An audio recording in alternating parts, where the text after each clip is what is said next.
Dennis Sperling. In the city where the lights don't sleep, Uncle D got the vibe so deep. Representing men strong and free. Dennis Sperling's the king of the spree. In the streets where the rhythm flows, black men rising, that's how it goes. Uncle D got the truth to show. In his heart, that's where the fire glows.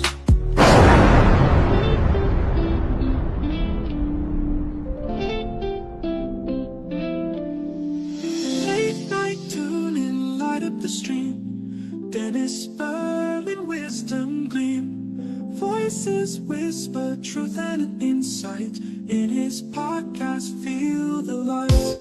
Harmony in every word.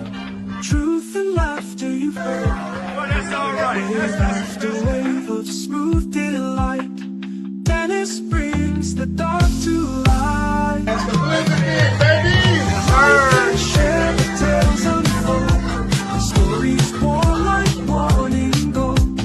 Feeling the wisdom inside me. Subscribing like time after time. Black men, black men, black men, I want to salute you. Your incarceration rate is down, the education rate is up. We up. We went from, we are doing great for ourselves. So you should salute yourself. Shout out to all the brothers out there, whether you're a truck driver or an engineer, whether you're an electrician or garbage man, a doctor, a lawyer, if you a hard-working brother, if you fresh out the penitentiary, but you on your grind and you doing it legal and you trying to make amends for yourself, man, I salute you too, brothers. God bless you. This is Uncle D, and you know, I'm out.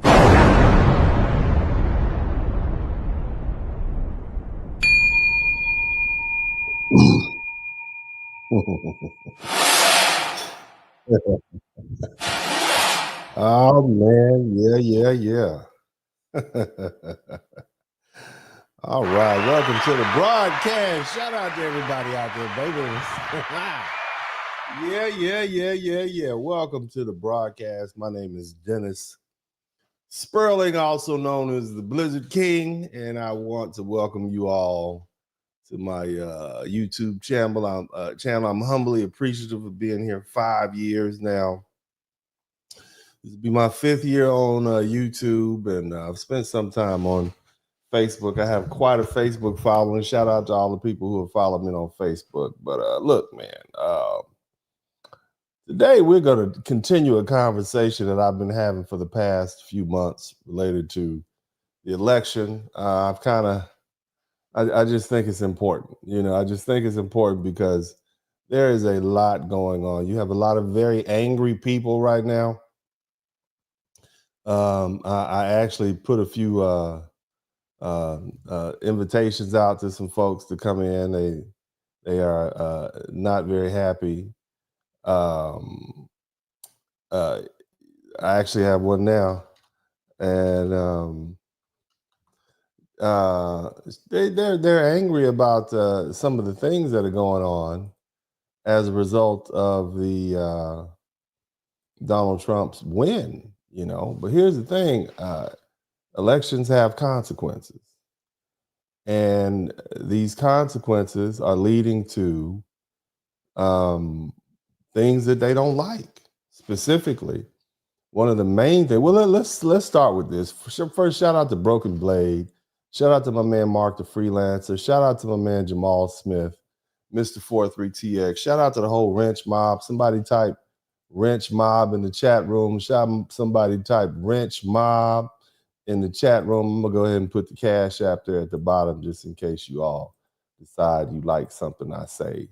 And shout out to everybody who's going to contribute to the super chat ahead of time or the Cash App or whatever it is, man. I just want to make sure I do the formalities first. But people are angry. They're angry about this. Let me show you. This is what they're mad about. I will faithfully execute the office of President of the United States. the office of President of the United States. That's old Best D. of my Trump. ability, And will, to the best of my ability, preserve, protect, and defend preserve, protect, and defend the Constitution of the United States. the Constitution of the United States. So help me God. So Oh, help me God. Congratulations, Mr. President. Now, you know,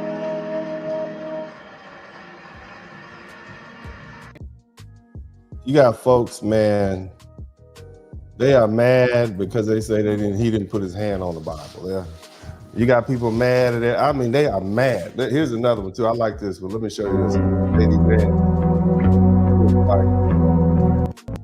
Look how that woman is looking at that man, man. Look at that. Don't we all want our woman to look at us like that? Look at that. Yeah. Look at that, boy. She been through it with him. The little boy right there. Now he looked like he bad. I can tell by the shape of his head that he is a bad little boy. Look at that. I can tell. I can look at him right now. That's a bad little boy. But anyway, you got people who are angry that Trump is doing the things he said he's gonna do. Shout out to my man in between flights. Look, let me explain something to you about this channel. If you all haven't noticed, and I've specifically told you, I'm gonna tell you again, I tell you all to vote your interest, okay?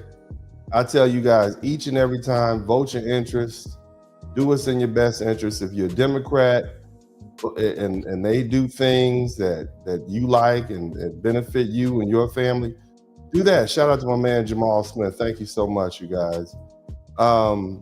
That's what I tell you. I'm not one of these. I don't tell grown men what to do. I don't tell grown women what to do. I tell you to vote your interest.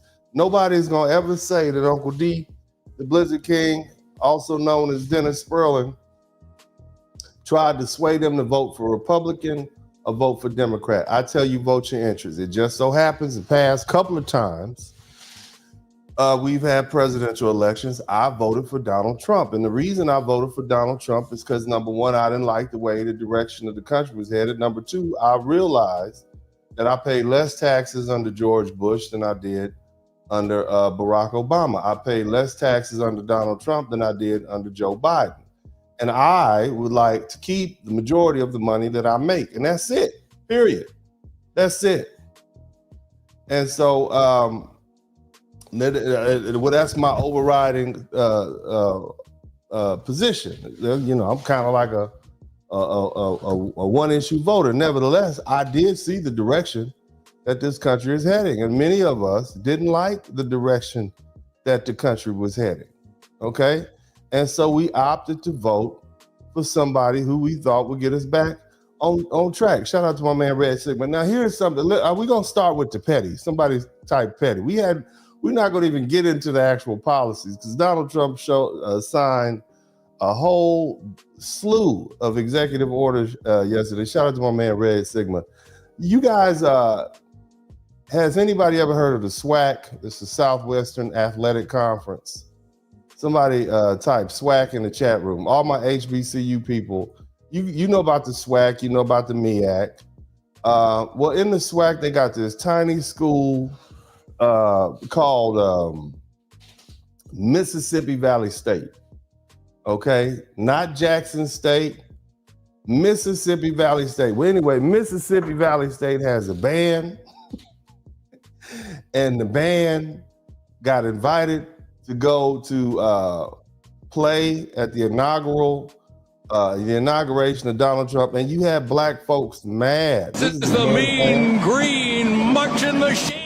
This is the band playing right here, man. And you have black people angry historically black colleges and universities that, at the 60th presidential and that just like they were angry with Nelly and who else were there? They were angry with Nelly and Snoop Dogg and Rick Ross and all these other.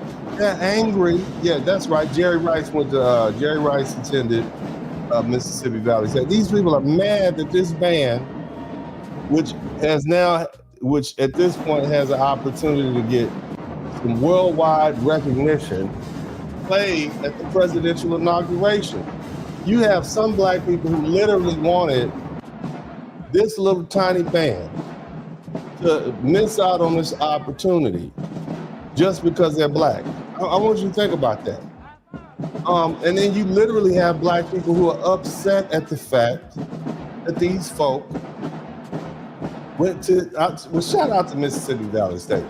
And I'm happy they did that. You wanted them to boycott this opportunity. This actually puts this band on a higher level. They may be called up to do other shows. This is how they make money. This is how they fund the school. You have black folk bad at this. And see, my thing is this. What if Donald Trump hadn't invited any black folks? Much less the band. What would you do then? You can't, this guy can't win. Look, let me say it like this, man. I am 100% all the way in support of my country. And that is these United States of America. Number one, because I live here. Number two, because my family lives here. And whatever's good for the United States is eventually going to be good for me. So I support my country. Shout out to everybody who has a sense enough to love, realize that we don't really have anywhere else to go like that. Not all of us. The black folks in Africa don't want the black folks from America coming back over there. They've made that clear. Okay, not in droves. They might take your money. They might take the elite. They'll go over there and crown you king, crown you crown prince. Okay, but they otherwise they don't want you back over there, man. They do not want you coming back over there. Period. All right. You don't really have anywhere else to go, and you shouldn't want anywhere else to go. I mean, we have people literally killing themselves to get to the United States, are dying trying. They want the children born here.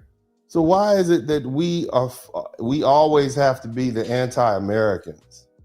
Why is it that black people always have to be the standouts, you know, when it comes to reaping the benefits of what America has to offer?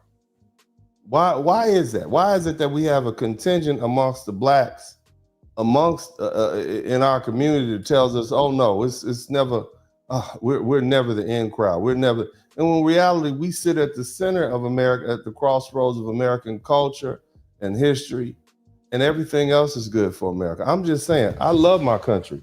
And it took me traveling around the world and going to other countries, including Europe, to realize just how much I love the United States of America. And that being said, I want whoever is the president to be successful. And in successful, that means I want our people to prosper. I want our people to be healthy. I want our people to be safe. I want our people to be able to enjoy the things that human beings enjoy, and that's family and security and prosperity. Okay? And I don't think there's anything wrong with that. And I think that Donald Trump at this point is the best man for the job. And anybody who doesn't like that, you just foolish at this point, man. Shout out to everybody who understands where I'm coming from. You got to be 100% on the side of your squad. Okay, period. You need to be 100% on the side of your team. Now, what I want to do at this point is I want to take the opportunity to kind of break down some of these crazy things that people are saying. Let's go over to my community tab. Shout out to everybody who hangs out with me during the week and goes over to my community tab on YouTube. I kind of use that like an Instagram page. Let's go take a look at this, and I posted some things up. Number one, Donald Trump son, Barron, watches many of the Manosphere podcasts. And it was because of that he convinced his pop, Donald Trump, and mind you, Barron is probably like 19 years old, but he convinced his dad to go on Joe Rogan's show. And he did, and that kind of put him over the top. And so he is aware of what we talk about right here on the Manosphere. Shout out to the Manosphere. Shout out to the Black Manosphere. Shout out to all the men who've been doing this for years, putting the word out. One of the major things that we complain about is what? Child support. Somebody type child support in the chat room. Somebody type child support in the chat room. Come on now. Somebody type child support in the chat room. Mm-hmm. Yeah, man. Child support has been a major reason that has given rise to the manosphere. Really, women taking advantage of the child support system to maintain these financial reigns over men. Okay? Now, it's my understanding, and some people are saying, well, we hadn't seen any proof, right? But it's my understanding is that Donald Trump intends to get with Congress and amend the tax code, okay? And as I read this post, I'm like, wow, that sounds great. This is intended to give the person who pays taxes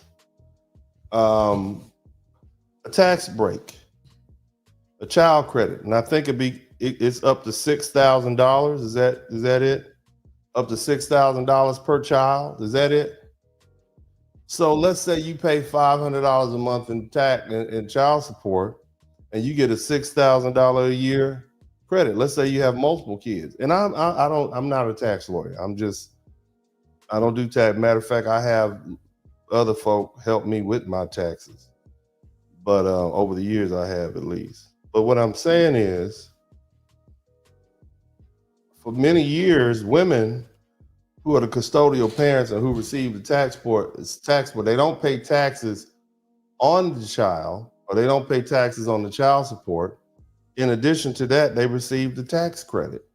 So they are almost double dipping, okay? And so in this double dipping, the man gets nothing. He pays the taxes and he doesn't get the tax. He doesn't get the child credit. Now we're gonna flip the script. You can pay child support, but you also get the tax credit. Now, again, this is not really that complicated to do. This is just a minor amendment to the tax code. It already has like 400 different laws. That's not that big of a deal. Nevertheless, you got women going crazy about this, man. They are angry, super angry. They are mad.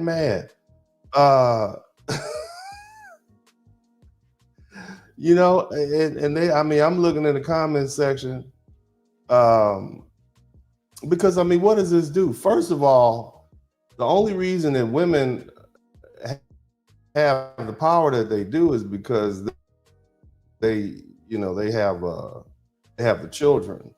Okay. The only reason the matriarch, when men rule the world, when it was called a patriarchy, men got everything in a divorce, men were in charge. Now, when you have laws set up to put women in charge, they get the children, and along with the children, the government said, well, let's give them the money too. Then the women are in charge. So by taking the children away from the money, or at least or separating making sure that the men are able to have some more of the money, of their money that will be used to provide for the children, in this case, a tax break, it gives them more power. So what does that mean? That means now your baby mama has to talk to you, because you will be literally getting a larger tax break. The average person pays about $400 a month in child support, and you get a $6,000. And look, correct me if I'm wrong. I don't do taxes, but last I checked, it was about a $6,000 a year tax credit. So that's $12,000, and you are only paying $400 a month. So what that tells me is that, man, golly, man, you paying $4,800 a year in taxes, in child support, and you're getting a $6,000 tax credit. Where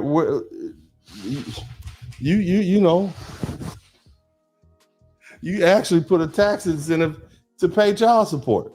If you really think about it, it offsets each other. You're gonna pay the taxes anyway, and now you're in a situation where you get a tax credit for it. But a lot of women are angry because, see, what's gonna happen is it forces the woman to have to talk to the man. She no longer has a credit. She needs to talk to him. She needs to, hey, well, look, I'm gonna pay this year. Let me claim them on my taxes this year so I get that tax credit. And he might say no. He could use that as a leverage tool. No longer are women able to just do what they want to do with the money. I mean, I think it's a good thing, man. I think it's a wonderful thing. I don't see anything wrong with it. A good friend of mine, Javon Clark, you guys, shout out to Javon Clark. Y'all know Javon Clark. That's my Carolina cousin right there, man. Shout out to Javon Clark. Brother Javon had this to say about the subject. Listen, he's very similar to what I'm saying. Listen Let to me tell this. you why Trump is doing the income tax child support situation like this. It forces a man and a woman to have to talk. Women have been getting 10, 12, 6, 5, $15,000 of income tax from carrying children. Now, those women are going to have to talk to those men. Those men and those women are going to have a conversation. They're going to have to sit down. They're going to have to talk about co-parenting. See, money talks, bullshit runs a marathon. That woman going to have to call her baby daddy up and say, hey, look, I want to file the child. And that baby daddy said, well, look, you know, you got me on child support. And she going to say, well, I'll take you off child support if you do this, this, and this. And if you hold to it, you let me file the taxes, I'll give you this, blah, blah, blah, blah. It takes all the power out of the woman's hand. It forces them to have to talk. Ain't no woman going to be getting $300 a month for, let's say 12 months. That's only adds up to $3,600 a month. And she going to risk losing a $6,000 earned income child credit just for $3,600. The math don't add up. Yeah. So now mama and daddy going to have to talk. I love Trump. I love Trump. Y'all hear that, man? So, so things are definitely beginning to turn. Now, here's the thing. Whether you like it or not, it doesn't matter. You lost. All you folks out there who are angry, you lost. Somebody type y'all lost. Take your L. Take your L. Suck it up. Do better next time. So that's pretty much it. Now, there's another situation, and I'm gonna bring this up. Trump is ending automatic birthright citizenship. Now, what I want you guys to understand is this. We call them anchor babies, right? Isn't that the term for them? Somebody who's illegal, they come over here and they have a child. They're illegal, but because they have a child who has automatic American citizenship, the government doesn't want to put them out because who's going to take care of this child? Who's going to take care of this kid if we send mom or dad home? So they call it an anchor baby. It allows a person to stay in the country.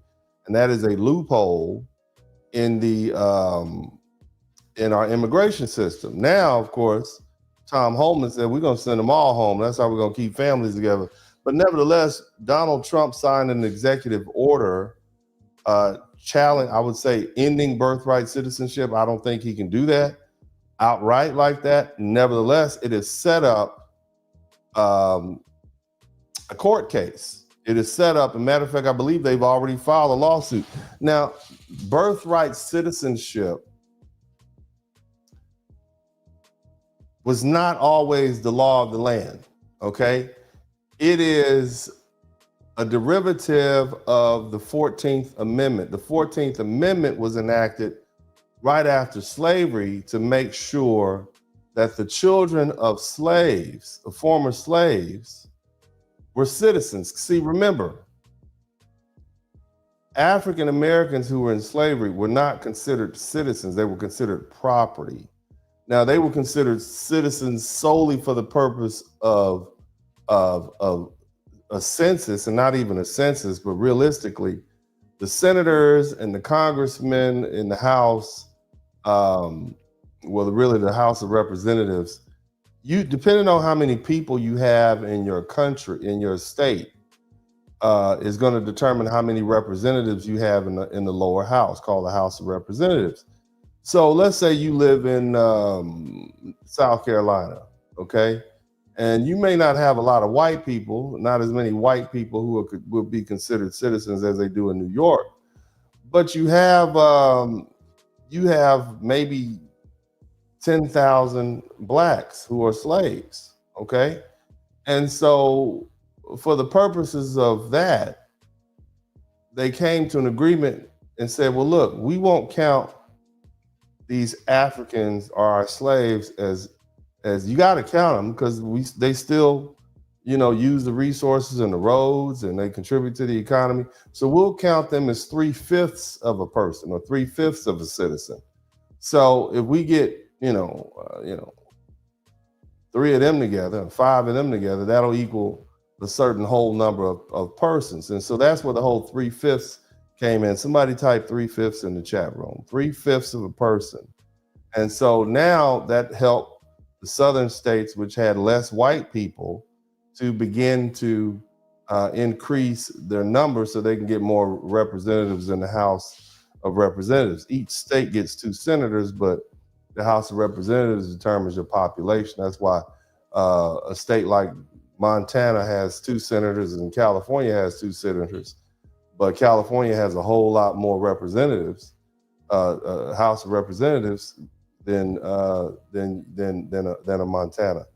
Nevertheless, the problem arose because these people, these children born in the United States, now that they were no longer slaves, they were no longer property, but they weren't citizens. So what are their children? Their children are not citizens and they're not property. So what status are they? And so the Congress, shortly after slavery ended, enacted the 14th Amendment, and it was meant so that children of slaves who were not considered citizens before the Civil War could be assured citizenship. It was never meant to apply to foreign-born non-citizens and illegals. Okay? That came about because there was an interpretation of the law that says those people who have, basically it says this, and I'm paraphrasing, you have automatic citizenship if you're born in this country and of this country's jurisdiction. Okay, and this country has jurisdiction over you. Now, if a person is here illegally, why would the country have jurisdiction? You see, I mean, you're in this country, but we don't have any control over you in that regard, in a legal sense of that. So what Donald Trump has done is he's enacted or signed into law a executive order and eliminated birthright citizenship. And you got people up in arms. I mean, there are going to be cases, but see, the thing is, one of the smartest things he's done, instead of messing around with it, go ahead and sign it now, let them challenge it, and 2 or 3 years from now, it'll be up at the Supreme Court and it'll be heard. And, we'll finally have an answer to that. But what that's going to do is it's going to end the whole anchor baby process. You got people mad about it. And I understand why they're mad about it, because people come here, they have a child, and then they go home with the child, or they stay here with the child. You can't put them out. The child gets benefits. The parents have never contributed to Social Security or anything like that. And it's wrong. It's super wrong. Okay. So that's here's another one here. You got migrants. There's this lady right here. And I don't relish in anybody's tears, and I don't relish in anybody's pain or anything like that. But apparently you have this lady who was down in Mexico waiting for her number to be called. She had an appointment at 1 p.m. on January 20th. And about 20 minutes before she was supposed to meet with the immigration officials to see if she could get through, the whole app crashed and everything was shut down. And so, the mainstream media, being Johnny on the spot, jumped right on in there and took that video and took that photo and got her, recorded her crying and whatnot. And see, here's a problem that I don't think they understand. And I want you all to listen to me very carefully. Americans don't care. We don't really care about I know this is harsh to say this, but I don't know if you have noticed, but this is the same America black folks have been telling you about for hundreds of years. This is the America that we know about. America has run out of compassion. And at the point where America has run out of compassion, it's a wrap. Now, I think I can speak on behalf of most black folks. who were raised here, especially my shout out to my foundational Black American brothers. We and sisters, we know how this country is. We've heard the stories about how this country is. White folks get mad. They don't like something to have. They lost the whole war and begin and commence Jim Crow thereafter. Because they were mad. They're not taking no L's from you. You think you're going to come to these folk country and invade it like that? And here's the cold part about it. People can't understand why Black folks are lockstep with white folks in this. We've been like that. One of the first people to die for the Revolutionary War was a Black man named Crispus Attucks. This is our country too, and low key, we fight with white folk all the time, but you don't need to see brothers are not going back to Africa like that. We're not going back, are we? Have we left? Let me just keep it 100 with you. Let's just be honest with you. Typically, if there's a war to fight, Black men and Black women have overwhelmingly showed up to take up arms to defend this country. I'm just keeping it 100. Look at the numbers. Just look at the numbers. And so when I tell you that we are just as vested in the well-being of this country as anybody else, that's just it. But the bottom line is we don't care about your tears. Okay? We don't. And as much as we are compassionate and caring people here in the United States, at this point, it's you doing too much, as they say in the hood. You came here doing too much. You over here sitting in people's houses. There's a lot of these Venezuelan migrants that are coming sitting in folks' houses, and they are sexually essaying these young girls. I mean, this is what we're looking at. And so all Americans feel the same way about immigrants coming to this country. And again, nobody has a problem with people coming in the right way. We have a problem with people showing up at our border, hopping over our boundaries, showing up in our cities, taking up space. The price of food is high. The price of everything is high. And then you got the nerve to be in the country promoting and waving your country's ideologies and belief system. That's not what we want. You see? And so it's a complicated story, but nevertheless, again, I had some folk who were supposed to come in here. They didn't show up. I'm gonna just say, I'm trying to get them to, come on in, and I don't see where they are. Where are my critics at? I want the people who want to push back, because I know it's a lot of y'all that don't agree with this. I really want to see Donald Trump do well. I want to see him do well because I live here. My family lives here. I want to see our American president do well. And then my man said, the CA 007 said, yeah, them tears, we've been crying for years, and now you turn and learn about Chuck.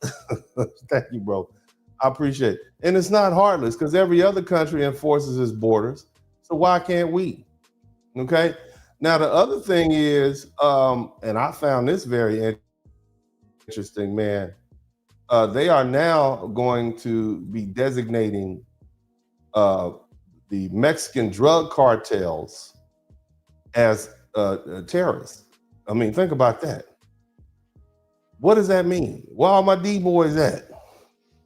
Where all you guys is out there selling weed on the side? Where y'all at?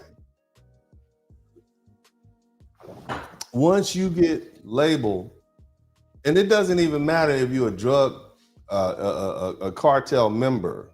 Once you hit that T list, anybody affiliated with you, that means the dope boy in San Diego, the dope boy in Chicago that picks up your plug that's associated with the cartel, and you are now all your property can be taken. You can be detained without due process, no habeas corpus. This is what this means. So, back in the day, drug dealing was just like a pastime. Okay? Something you do, you get away with, you do a little crime. They are now leveling up. You are now an enemy of the United States. It's no longer a law enforcement issue. This is you are an enemy of the United States. Do you understand what that means? All you brothers out there who are dibbling and dabbling, you making that small money. You made you a couple $1 million and they can take it all back at any time. The businesses you own, the houses you own, the cars you own, your bank accounts can be seized.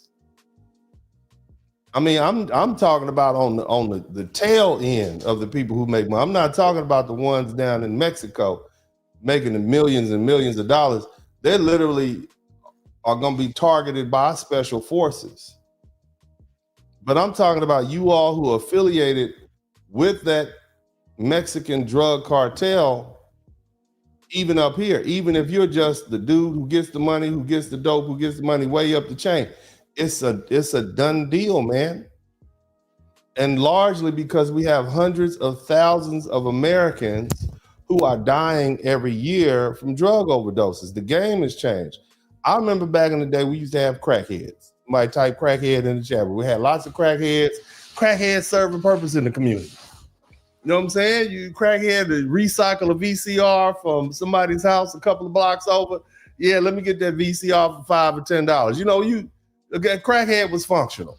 I'm just keeping it real. The crackhead was functional. You had situations where people were on heroin for years. You understand? The heroin, you can go to work. You might have tracks in your arms, but you going to work and you functional. You can't function with meth. You understand? Methamphetamines is killing folk. And then you got that other additive that they put in, I forget what it's called. But that other additive, it's killing people. So this is no longer just a drug problem. You are messing with the pillars of the United States by killing its people. Mostly our young people. You making them unproductive. People are addicted to this dope. Again, it's a different game. And so now you're not dealing with law enforcement. It's fentanyl. That's what it is. That fentanyl is killing folk. So you're no longer just dealing with law enforcement at this point. At this point, you are dealing with the American government. You are dealing with the American military and all its might. Do you think they won't start sending drone strikes? This is what's going to happen. Okay, this is where we at right now. And I wouldn't want to be y'all. I suggest y'all get another profession. Now, the other thing that's going away is no more DEI hiring. Somebody type DEI. Now, some of y'all are like, well, that's good for us. Not necessarily. I want you to hear this sister right here speak about DEI. This is an elder.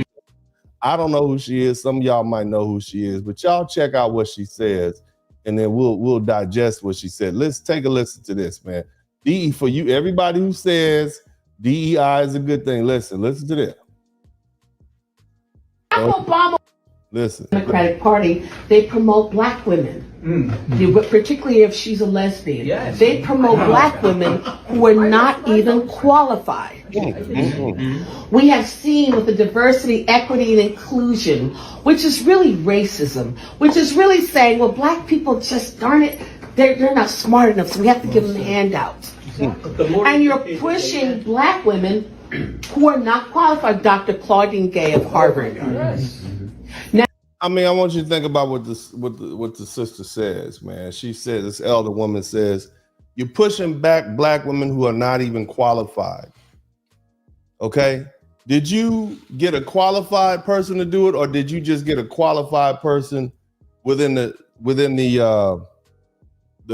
confines of what you're looking for? So you were looking for a lesbian black woman who is middle-aged. Okay, to do this job. All right, well, what about there's someone who is not a lesbian, who is not middle-aged, but can do the job better? Why not choose that person? Let's let the best people do the job. Would you want somebody flying a plane that has you and your whole family on it just because they were chosen from a group of lesbian black women who are middle-aged? Or would you want the best pilot to pilot your plane with your family on it? I would think the latter is it makes more sense for intelligent people. Keep listening. now the head of diversity at Harvard is also accused, if I have it correctly, of plagiarism. And we'll get to Fannie Willis, who was elected as a DA in Fulton County, Georgia, primarily because she's black, in my opinion. And we've seen case after case. But the black man, where is he? That's done deliberately. And it started really. You hear that? What they said was they saying black men. They don't know who their fathers are. Black men, DEI, they'll choose DEI, and that gives them a reason to purposely exclude black men. So DEI is not your friend, brothers. And for you well-thinking sisters out there, you don't want qualified black men to be looked over for jobs that they would otherwise have because some woman who happens to be black says she's a lesbian and they can fill out 3 slots for that. I just want you to think about that, fam. Okay? That's not helpful for the black community at all. Keep listening. For none of us, thoughtful, well-thinking black people who want to see black people prosper, that's not good for any of us. Keep listening. And it started really in the 60s where the Democrats pushed policy, right, that said to women, particularly black women, you don't need a man in the home. We'll give you more money if you're single. And I grew up in the 70s and I saw the effects. I saw it in the 80s, the broken home. Now it's more dysfunctional home where you have some women with 8 children by 5 different fathers. Exactly. They don't know who their fathers are. She's telling the truth. She's telling the truth. 8 children by 5 different. Where's the lie? Where's the lie? No lie. Y'all get my super chats up, man. We almost an hour in here. I got 5 super chats, man. Y'all make sure y'all pay me for my time. You got to pay for quality. All right, keep listening. In and out, it has almost destroyed the black community, but they're doing it in a different way now. They're promoting black women and want black men to be down here. And I think black men sense that, and they know that Trump relates to them. They relate to Trump very well. The evil Barack Obama. Speaking of Barack Obama, look how they treated Barack Obama the other day when he got Big boost right now. his ass. Time and how sort of MAGA world is watching. Big boost right now, as you can imagine. I don't know if you guys can hear it over my mic, but boy, is that striking. Former President Obama, former President Obama, getting a resounding, as we would say in New York, a Bronx cheer here. A Bronx cheer. They booed this man. This man went from being, as we would say in New York, a Bronx cheer here. Respected. Time and how sort of MAGA world is watching. Big boost right now, as you can imagine. I don't know if you guys can hear it over my mic, but boy, is that striking. Former President Obama, former President Obama, getting a resounding. The minute Barack Obama turned his back on black people, and especially recently, when he decided it was a good idea to go out and chastise black men publicly. Big boost right now. Basically, that was blood in the water for the white folks. Big boost right now, as you can imagine. The only thing that saves you I don't know if you guys can hear it is over the my cover mic, of your but people. Boy, is that You striking. understand what I'm saying? That's why you never turn your back on your people. I never expect anybody to turn their back on their people, whoever they are. You see what I mean? And so now you got a situation where he's on the outs, you're powerless, you're uninfluenced, your woman leaving you. Big shoulder Michelle is leaving him now. Apparently, she don't want to show. Shout out to my man TIQS. I got you, my bad. You're cooking that good Texas barbecue. Yeah, man, I'm doing my thing down here, man. Y'all make sure y'all get some super chats up. Show me some love. Y'all act like y'all miss me when I'm gone. I see the comments section. I've been taking a couple months off, and then I come back. And then y'all just out here playing. I got to make that real money. I got to make some lawyer money, man. I can't be on the internet messing with y'all all day, man. I do my best, but y'all got to help supplement Uncle D's income. I need to get my medicine. I need to get my medicine. Anyway, let's keep listening to the story. Oh yeah, for the globalist elite. Oh, absolutely. Yeah. Barack Obama was a plant. Yes. But now they want to put Michelle. Barack Obama was a plant. He did nothing for the black community. Nobody even knows who he is. Did he ever come back to Chicago with as much crime to talk to young black men? No. He doesn't give a damn. He doesn't. Oh. He doesn't. Barack Obama is a curse on this nation. So is Joe Biden. I think it's the black. Yes. We provide the.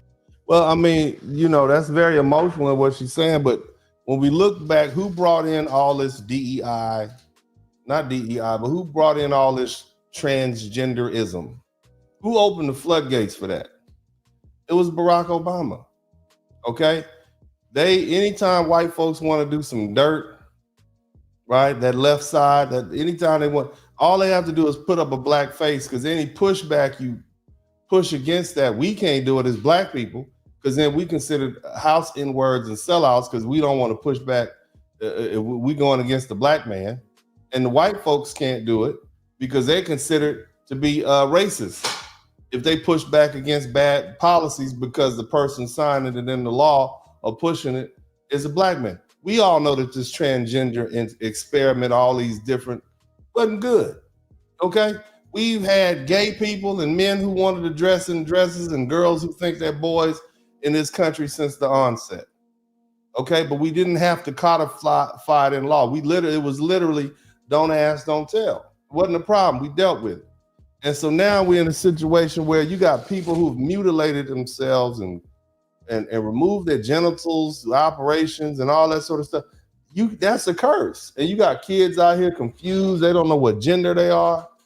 It's just confusion. Yes, Barack Obama was a curse on this country, his administration and what the things that he pushed.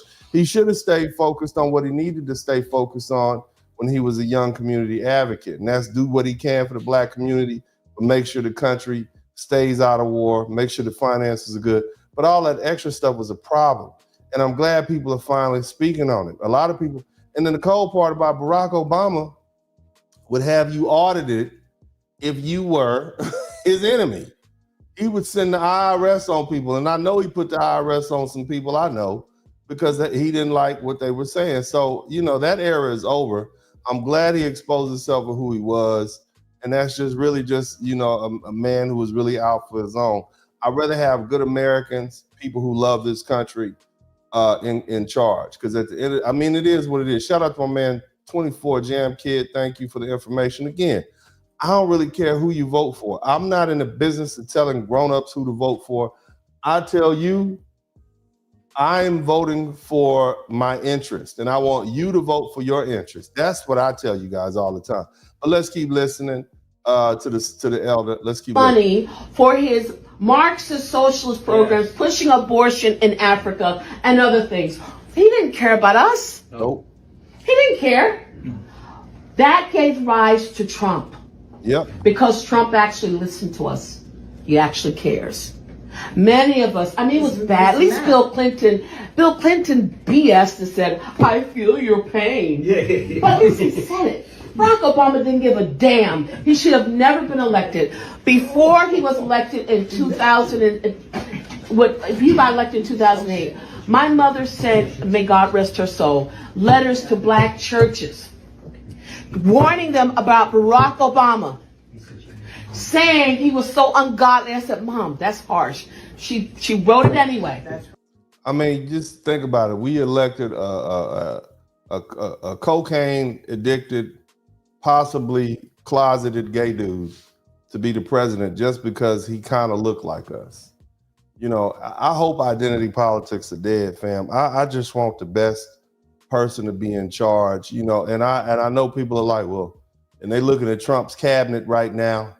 This is Trump's current cabinet. You got the people who are in the identity politics. They're like, oh my God, there's no representation. Look at my man. Y'all got to come over to my page, man. Y'all got to come over to.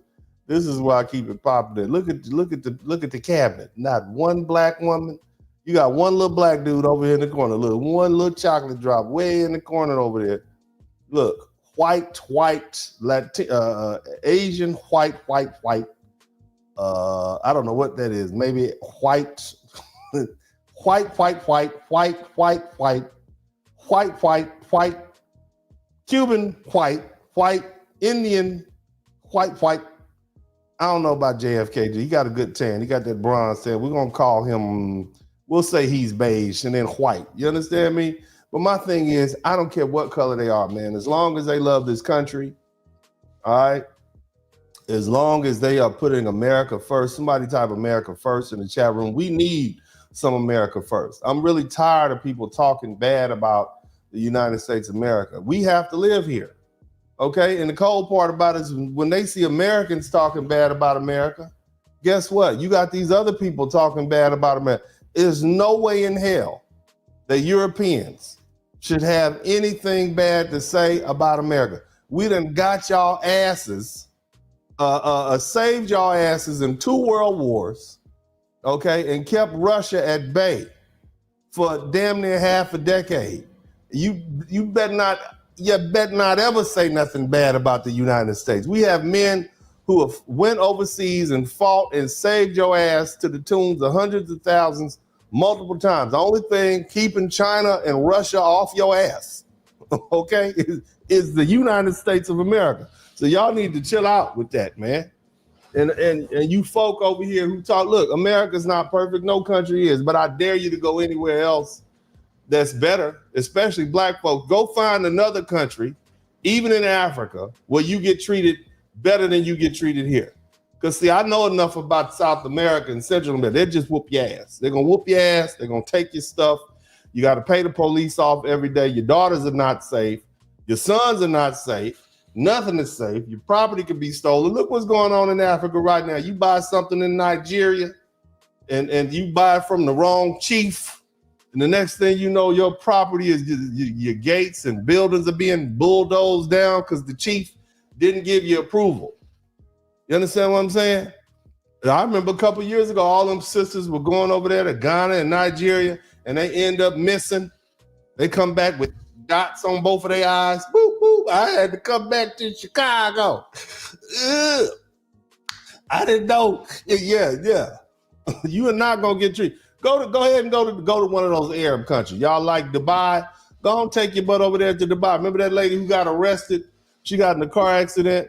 This is a couple years ago. Got in a car accident. And they took her and put her in jail because she said something flippant to the rental car agent. That's how you get. I dare you go anywhere else in the world, black folks, and tell me where you have more rights than you have here. There isn't any place you can go. You can't even go to the Caribbean. They'll whoop your butt. Go down to Jamaica. Put your little rainbow flag on and jump down and go down to Jamrock. The crowd will whoop your butt. And nothing's going to do it. Nobody's going to do anything about it. So y'all better start appreciating where you are. I'm just saying. Most of you all were born here, you raised here, and you're going to die here. So this is your country. You might as well just go ahead and embrace it. Again, like I said, I'm interested in the best person being in charge. I want whoever's going to get this gas prices low. Okay? Whoever's going to make the price of groceries go down. Whoever's going to get rid of this crime that's going on in New York and Chicago. That's what I want. Those are the people that I want to be in charge. I don't give a damn if they purple, if they Martians. You understand me? Now, it'd be great if they were wonderful, fair-minded human beings. But at the end of the day, I'm just into winning. I want to win. I want the people around me to win. I want America to win. This is where I'm at. You understand? And hopefully you all can take a mature attitude. We've tried the identity politics. We got a Barack Obama for 8 years. Y'all promised us he's going to do something in his second term. Didn't do a damn thing. Okay? Nothing. All right, now where we at? We in another situation. All right, you got now y'all mad because there's no representation. But let's just see if we can win with this group. Anyway, let's finish looking at the elder sister, man. Shout out to everybody in the chat. But y'all get my super chats up, man, and shout out to the folk out here who is contributing to the Cash App. Shout out to Fanita, I think Fianetta. That's a beautiful name. Shout out to Fianetta. Mohammed, thank you so much. AB, Dr. Johnson, and Mr. Wingate, thank you so much, man. Y'all keep this Cash App is rolling across the bottom. Let's finish listening to the elder sisters. And everything my mother said, may God rest her soul, was right. He hates this country, but he wants to live off the fat of the land. Mm-hmm. Like the founders of Black Lives Matter. They don't give a damn about black people. They didn't have to spend one dime to help build a black business. But these lesbians, they bought homes in predominantly white neighborhoods. Yes. See, they say they hate capitalism, but they love to use us and live off of capitalism while they spout an anti-God, anti-America rhetoric.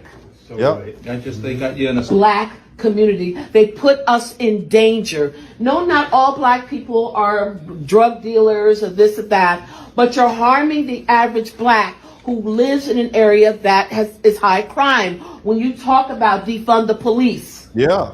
And we saw the other day in New York City, where you had illegals beating up NYPD officers. That went viral. But under Trump, something like that would have been dealt with immediately. He would have spoken out immediately. Alvin Bragg, from what I understand, helped them to get out. No bail. Yeah, They got their no bail. There is a concern among Democrats. Shout out to my man Simeon Toka. I want y'all to think about this, man. What's the quickest way to get black people to move out of their communities? Right? What's the quickest way to get black people to move out of their communities? Raise the price of everything, increase the crime, make the place uninhabitable, right? Think about that. So if you let crime run rampant in the community, most black folks be like, I can't live in it. That's why most of us moved out the ghetto, right? Isn't that why we moved out the ghetto? Because it was horrible crime. Think about that. Now, who benefits from that? A lot of these white liberals, a lot of these yuppies, as soon as you move your black behind out the ghetto, here they come in with the regentrification. And what's the quickest way to increase the crime rate? Remove all the cops. You get you blacks, you don't need police. Let's defund the police. They're horrible to you. And then you get rid of all the cops. And now the thuggies and the gangsters and the criminals take over. And because you don't want to go toe to toe with them and dropping hot shells on them with the bleaky, is that what you youngsters say, with the bleaky? Y'all, you like, let me get up out of here, man. I'm gonna just go get me apartments in the suburbs somewhere.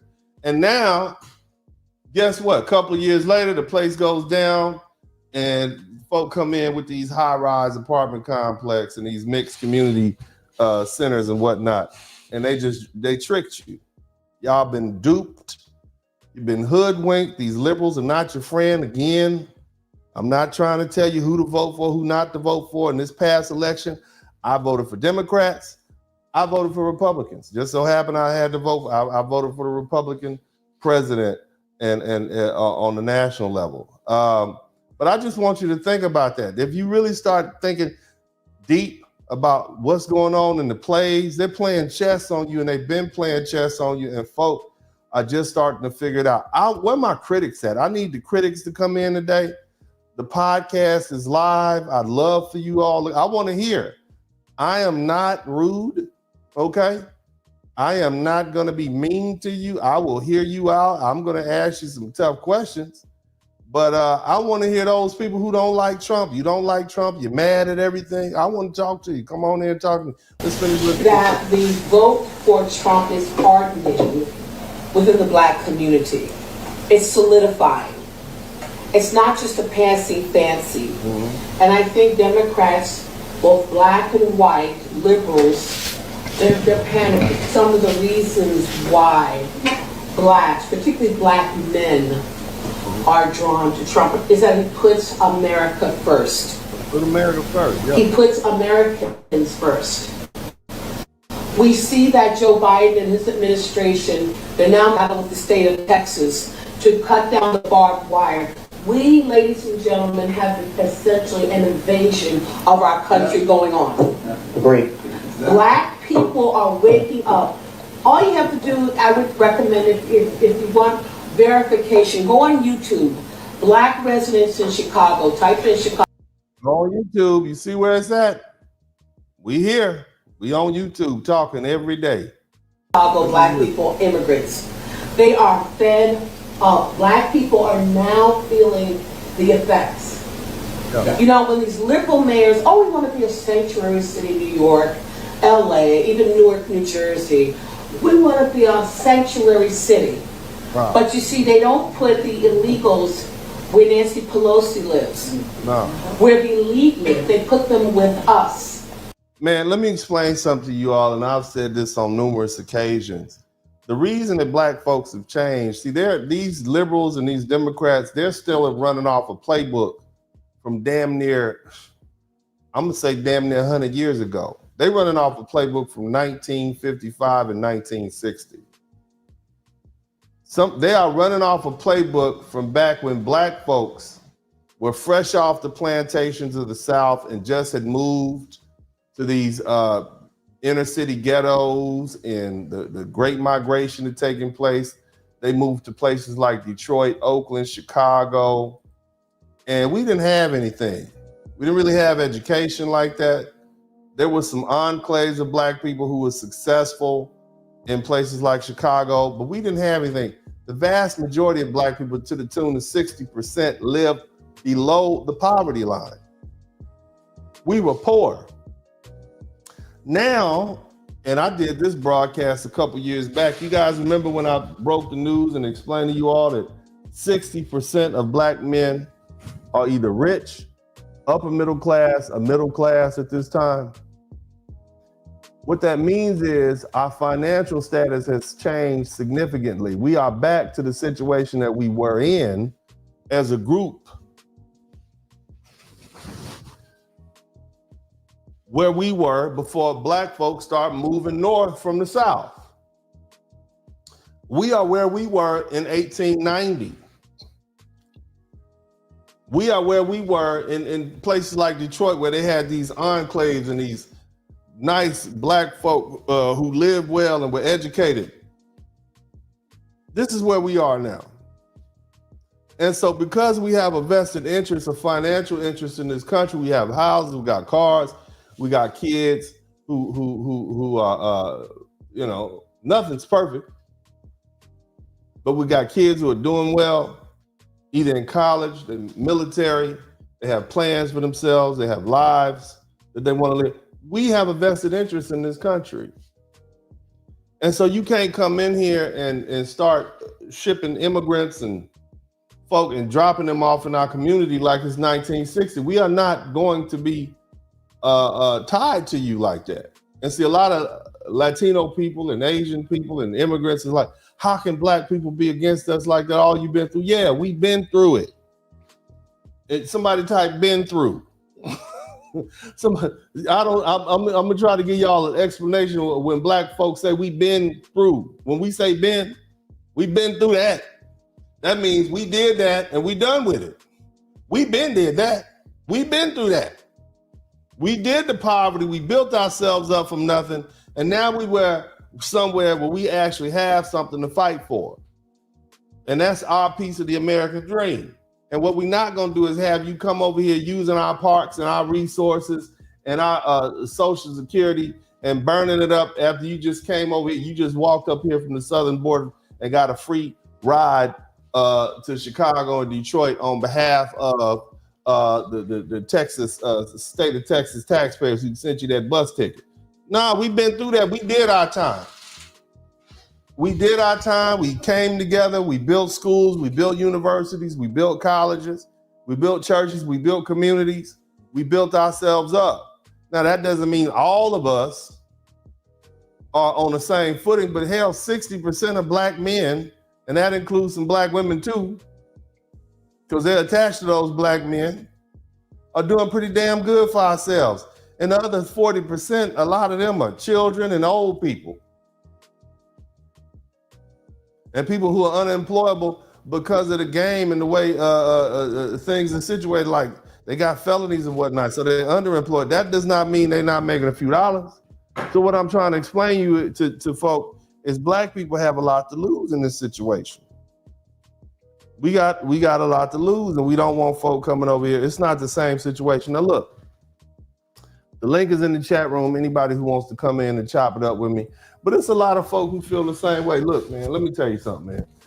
Like I said when I started this broadcast, Trump can't win for losing. I mean, he can't win for losing. Nothing he does is good enough. And there's a sister right here who pointed that out. Listen to what she said. Donald Trump, president.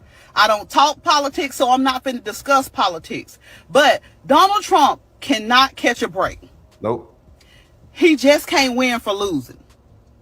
Now, everybody's in an uproar about Snoop Dogg and Nelly and performing at President Donald Trump inauguration. But had Trump not invited nobody Black to perform at his inauguration, then it would have been an uproar like, oh, see how he care about Black people? He didn't invite nobody Black to perform. Now, how would y'all have felt? And again, the link is in the chat room. Anybody who wants to come in and chop it up with me. Again, I had sent this email out to some folk, and I don't see them here. You know, I'd like to hear what they have to say and let y'all talk to them. Let them talk to the crowd. And get my super chats up too. Get my super chats. Be at 9 super chats. I'm trying to get to 20, but 10 is a win. I need one more super chat to get me to 10. Y'all take care of Uncle D. But keep listening. But now somebody black, he invited them and they performing. Now y'all mad because they performing for him. Mm-hmm. I'm confused. How would you feel if Trump didn't invite any? All he just got, you know, Led Zeppelin or what is it? Some of these old rockers are up there. No black people. You'd feel like, oh, you don't like us. And now when he invites, I mean, you got the black band from the blackest state in America, Mississippi. Okay. You got Nelly, Snoop Dogg, Rick Ross, and Super Voices Man, Superman. I don't know the boy name. I mean, you got all. Why are you mad? Why y'all finding reasons to be mad? You want us all to boycott the president of the United States? How is that in our interest as black people to boycott? Huh? Shout out to my man, Black Freethinker. Thank you so much. He says, salute to the sister operating in the objective reality. We need more of them. Brothers too. This is not a gender specific. Nah, I'm going to be honest with you, man. The gender war is like, in my opinion, that negotiation is probably over. And the reason it's over is because the environment is changing. You got Donald Trump. I mean, think about it. If a mother wants to put the father on child support, now she can no longer claim the child on her taxes. That's going to be hard on them. They're going to have to talk. You see what I'm saying? Only the father can. I mean, that's godly. You can't, it ain't a gender war if you don't have two people who are equally matched. He got the money and the power. She got to talk to him. You understand what I'm saying? Ladies, if y'all want to come in and chop it up, you're welcome to come in too. But fellas, I'd love to have y'all come in and chop it up with me too. Let's finish listening to what the sister and anybody who wants to come in, you got a cam up, man. Let he who is without sin cast the first stone. When you become perfect, then you can talk about your president and judge your president. Yeah. Until then, Donald Trump is who God has selected and who America has selected to be our president right now. And that's just what it is. And can't nobody do anything about it. Not catch a break. He's the president. Like, get over it. And can't nobody do anything about it. All that we can do is pray and trust God that God will lead him into making the correct decisions that is in the favor of our country. That's all that we can do. Y'all leave in the comments. Let me see how y'all feel. Yeah, and the thing is, man, I truly believe that Donald Trump, if he wasn't a patriot before, he's a patriot now because he sees how important his job is. The man traveled all around the country talking to people, you know what I mean? And you got these folk who are they're just naturally angry with him just because he's a Republican. Now, mind you, they wasn't mad at him back when he was a Democrat. They wasn't mad at him back in the day when he was, hanging out with all the rappers. That's not a problem. It's now that he's the second two-term Republican, they're mad at him, man. So don't y'all get caught up into that. And here's the thing, man, and I was gonna say this to the critics. Look, I want y'all to listen to me. Let me get one more super chat. Well, actually, we got 10. Shout out. Well, you didn't get 10. We need another super chat. Now, listen to me, and I want y'all to hear something, man. We are day one. We are day one in the Donald Trump's presidency. And y'all are already just going ballistic. Every day, you're going to do this to yourself every day. You're going to go psycho nuts every day. He didn't put his hand on the Bible. Elon Musk did the Hitler sign. Every day, you're going to give yourself a stroke. You gonna raise your temperature every day and find a reason to be mad at this man every day for the next 4 years. Shout out to my man Urban Eagle. That's crazy to me. What is the worst he gonna do? Lower your gas prices and send some immigrants home who not supposed to be here? You mad at that? Look, you got to calm down. Somebody type calm down in the chat room. Calm down. There's plenty of us that didn't like the fact that crazy Joe Biden I'm sitting here holding my breath from November all the way up into January 20th. Please don't let this fool do nothing crazy. Please don't. He's sending money to Ukraine. They telling Ukraine, yeah, y'all go ahead and bomb Russia now. Y'all go ahead, use our missiles and bomb the interior. I'm like, Jesus Christ. Why can't we speed this up? You got a man who is talking to himself. All right, he's lashing out at the press. He crazy as hell. And y'all was about to elect this man again for the president of the United States for another term, and he's 81 and crazy. I'm just saying. The man pardoned his whole family. His whole family was in on it. He pardoned the sister, the brother, the sister's husband, the brother's wife. He already pardoned his son. He had to go. Oh, you mad because we didn't elect Kamala Harris? She don't even like black people. All you black people, she don't even like black people. She made a business of putting black people in jail for the kids not showing up and laughed about it. She specifically said, I'm not going to do anything for black people. How can you expect me to do anything for black people? This is a woman who went to a HBCU, who faked black for like 20 or 30 years of her life, and then until it became inconvenient. This is who and she said she's not going to do anything for black people. And y'all wanted us to be so weak as to support somebody like that. This woman has relatives in Jamaica who are proud former slave owners of Irish and Indian descent. And this is the person y'all mad that we didn't vote for? Shh. Come on, man. Come on, let's just keep it 100. You know there's only one president in the United States who is not descended from slave owners? I'll give you one guess. Here, I'll give you a hint. It's not Barack Obama. His family on his mother's side owned slaves. I'll give you one guess. There's only one president of the United States who is not a slave, who is not descended from slave owners. I'll give you one guess. Donald John Trump. Isn't that something?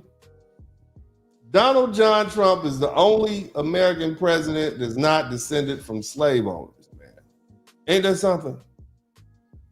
Look, you can say what you want to say. You can be mad all you want to be mad, but crashing out every day over little things that you see happening, perceived disrespects by the president. He don't even know you, okay? He don't even know you. He don't know you. It's not personal. You understand what I'm saying?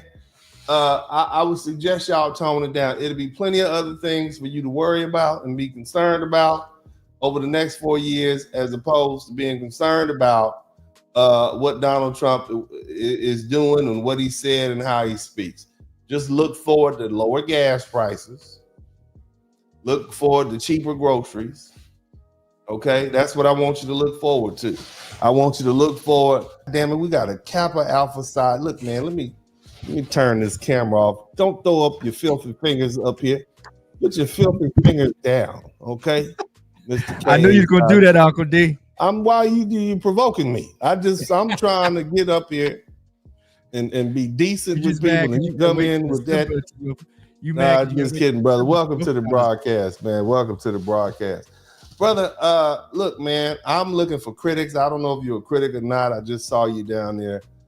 What would you like to add to the conversation? Or maybe you want to tell me about something I said that's just totally out of pocket. I want to hear what you got to say, because I don't see where I'm wrong yet, but I'm willing to listen. Shout out to my man Kenneth McDonald.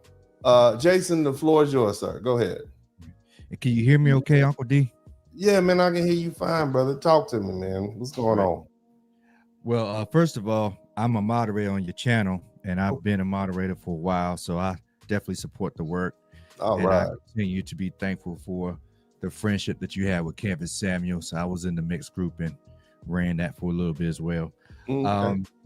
You know, in terms of criticisms, I would caution people to see how some things play out first before we begin to criticize all the executive orders that have been put in place. I let me say this, and it may be a moot point. Vice President Harris was not the first Black person running for president in this past election. She wasn't the first Greek. It was actually Cornel West, and the streets were silent when it came to supporting that. So of all the critics saying, especially against Black men, you should be voting for a person of color, I'm like, where were y'all when Cornel West was running? And he's an alpha. Well, I know, but see, the problem is, brother, Cornel West is married to a white woman, okay? And in the Black community, a Black man that's married to a white woman. Oh, you compromise. You're a compromised Black man if you married to a white woman. Yes, sir. Yes, sir. Now, irrespective of the fact that Kamala Harris had a whole white man, somebody typed Doug in the chat room, that didn't count. Okay, that don't matter. Okay, because the Black woman can do what she want to do. All right, because representation is more important than loyalty to the group, mind you. So that's why we couldn't vote. We couldn't publicly support Cornel West because he got that white woman in. Okay, so you know the rules. You know how this goes.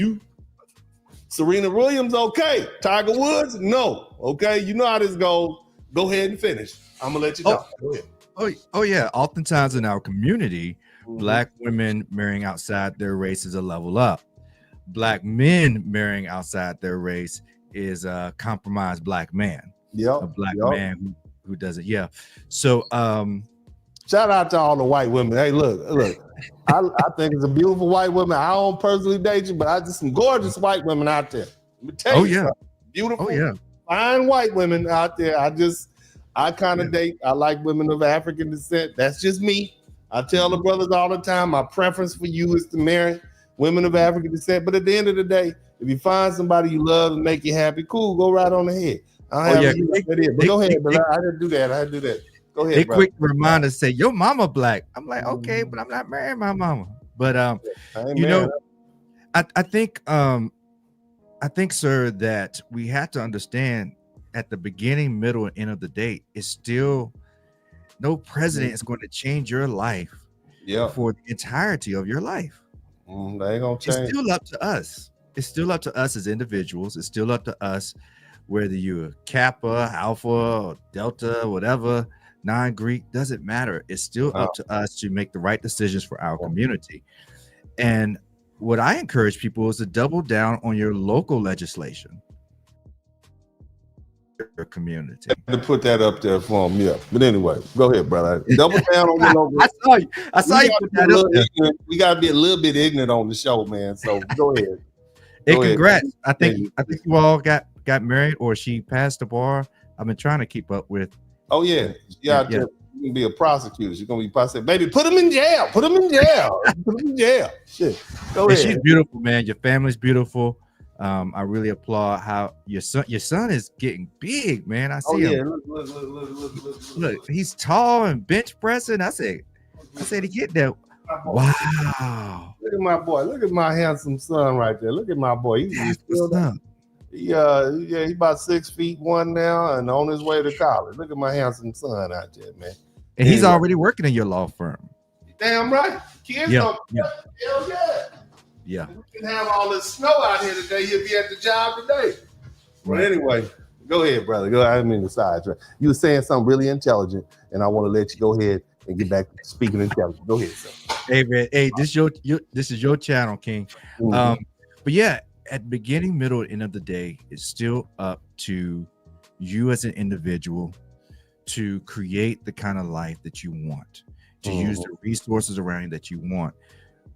Democrats, get over it. I'm personally independent. I'm neither Democrat nor Republican. I live in the state of North Carolina, so it's an open ballot state.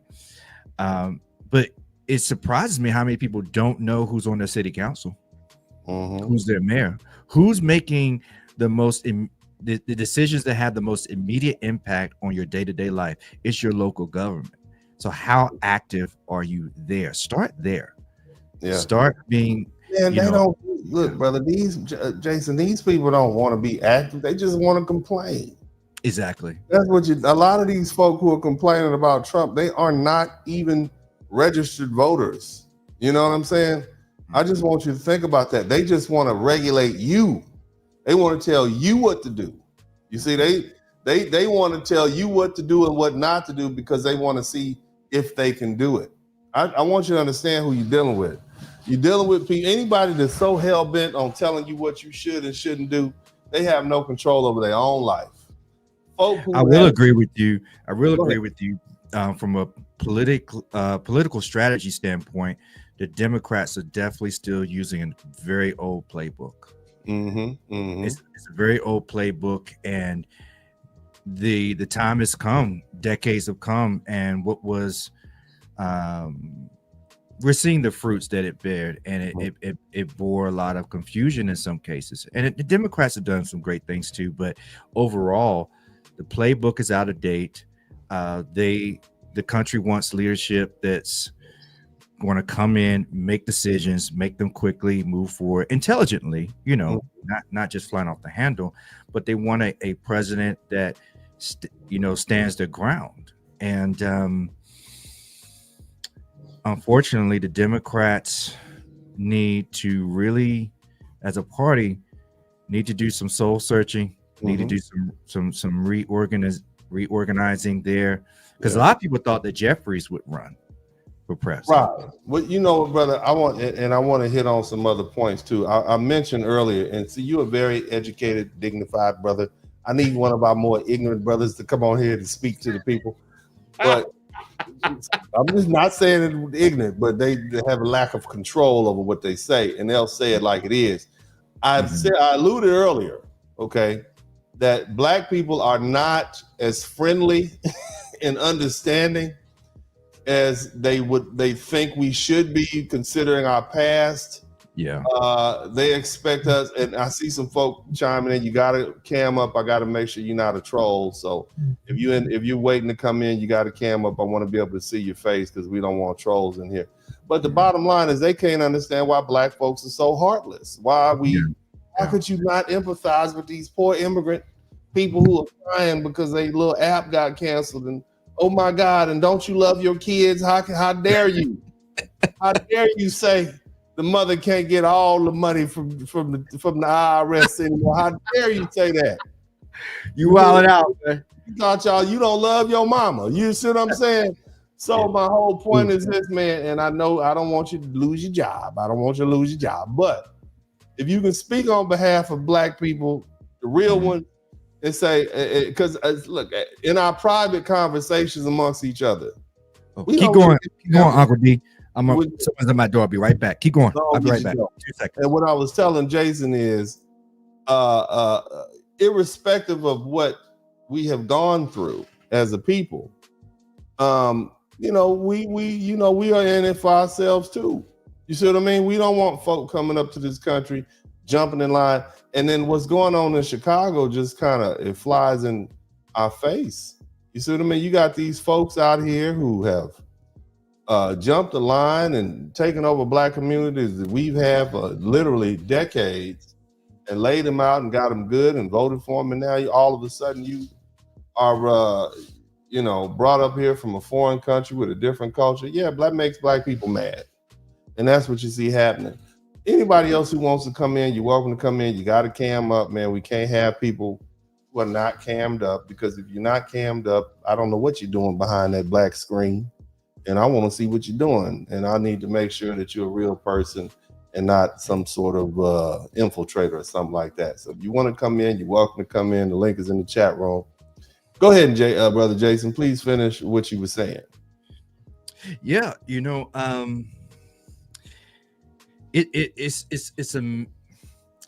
what this election brought to light to a lot of black men is how quickly their own communities turn against them. Yeah, man. It was really eye-opening, and it devalued them as decision-making beings. Yep. It devalued them as free thinking beings. And it was like almost the slave master didn't have to be out there telling you what to do, because your own people in your own house were telling you what you should do and ranking your blackness, ranking your commitment to the community based on your vote. Ooh, and you hadn't even voted yet. That's the cold part of it. You just thinking about it. Shout out, thanks, Jason. Let me get my man, Mr. Ronell. Brother, what would you like to add to the conversation? Are you a critic? Look, I'm looking for critics. I want to hear the critics tell me why I'm wrong. But first of all, brother, welcome to the broadcast. What are your thoughts on this conversation, if you will? And don't just, you ain't got to be a critic just to be a critic. Just tell them how you feel. I want to hear what you got to say. Go ahead. Well, no, I mean, brother, you know, this got to give the man a chance to see what he's going to do. He's already been elected, so you know you can't cry over spilled milk. You know, the man has been elected, so we're gonna have to see what he. Oh, we lost Brother Ronell. That's all right. He got that blackout going. We'll see you in a minute, brother. But I see what he was saying. Give him a chance first.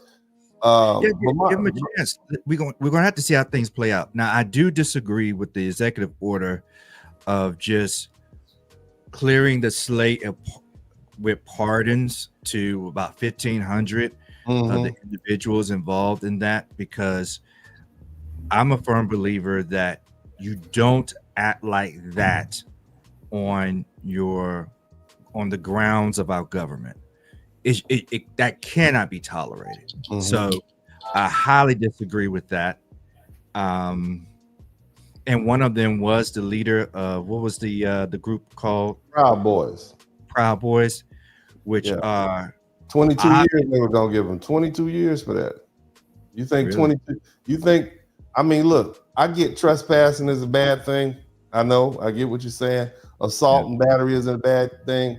But 22 years, you got people locked up for 4 years for fighting with a cop. If a black man was fighting with a cop and they locked him up for 4 years, we'd be like, hold on, that ain't even fair. You know what I'm saying? Like, okay, I get it.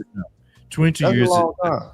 Yeah, that's the stretch. That's the extreme stretch of what the sentencing allow under the law for that particular infraction.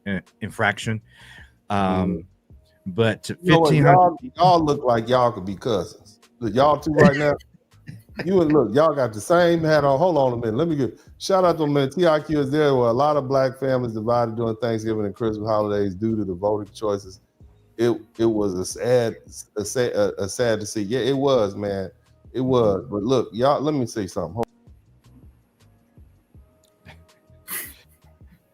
Hey, we doing our thing, man. We doing our thing, Kurt. It is what it is. Y'all about You know the same color. Y'all got the same beard. That's what I'm talking about. We got some uniformity going on. But anyway, Slim, welcome back, baby. What's up, baby? Look, how you doing? What's up, Uncle D? I'm good, man. Like yeah, that. look, you do it. Hold on. Look at that. Look. I'm repping our father, so you know. Iota in the house? Yeah, that's what's up. Oh no. I gotta do better than that. You know, I'm just kidding, man. Shout out to you, man. Shout out to all you brothers out there, man. Look, Slim, talk to me, man. I don't like the way they treated Nelly. I don't like the way they treated Snoop and all these other brothers. Because at the end of the day, whether you like their music or not, whether you like what they rap about or not, symbolically, these are black men being lynched by the public. And it's so easy to do. You see what I mean? Michelle Crissette, she did it in 2016 for Donald Trump. Yeah, she kind of lost it, but they didn't publicly roast her like that. You see what I'm saying? Joe Biden is was the most racist politician that I've ever encountered, and we are still enduring his legacy in the form of the 1994 Biden bill, which was signed into law as a 95 crime bill. We're still dealing with that. That destroyed a generation of fathers and communities. You understand what I'm saying? Like, it took people and put them in prison for decades and decades for small crimes, relatively speaking. You understand what I'm saying, Slim? I do. Nobody jumped on those black performers for being on his side. But go ahead, brother. The floor is yours, Slim. Oh yeah, I agree. And I've been online giving folks grief ever since this election results since last year. Now I've definitely lost a couple of friends along the way, and I'm okay with that. You know, I say let me just allow them their grieving time. They'll be back. But ultimately, what we're looking at is an examination of the parties that have been running our cities our entire lives, and we're looking at the devastation, the non-progress, the corruption that's been happening in our own cities, and we're saying, hey, look, we just want to ask a couple questions. And you ask a couple questions, all of a sudden you become this every racist stereotype. You should see what these threads look like, Uncle D. You would think you're talking to stone cold racists, and it's your own people.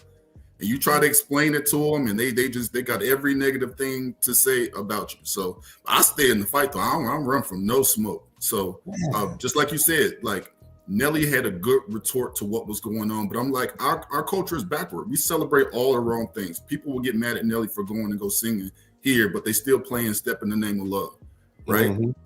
like we talk about drill rappers and people saying "rest in peace" to this person who was like a serial murderer, and we okay with that thing, right?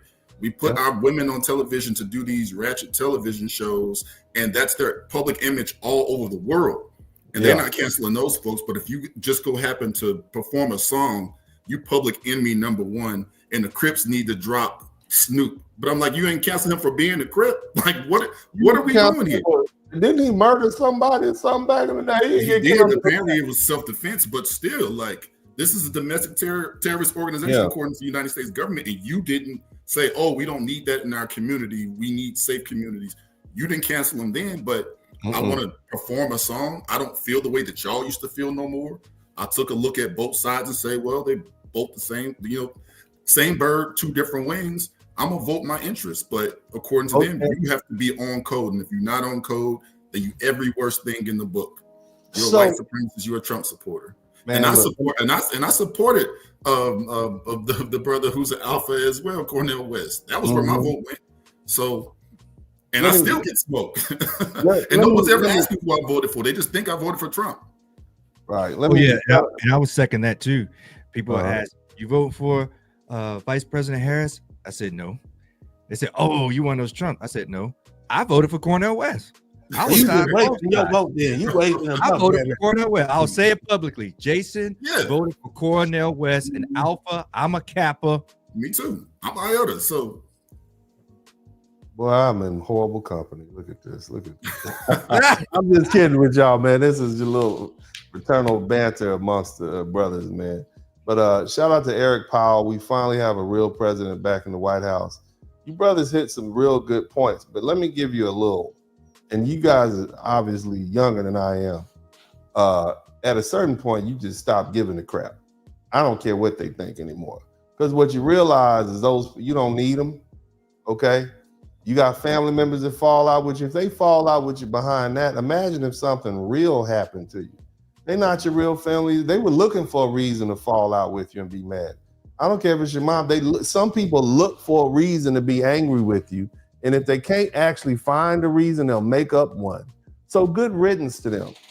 You see what I mean? You free thinking Black men have the right to do what is in your best interest. You are no longer tied to a community that may or may not have your back, your best interest at hand.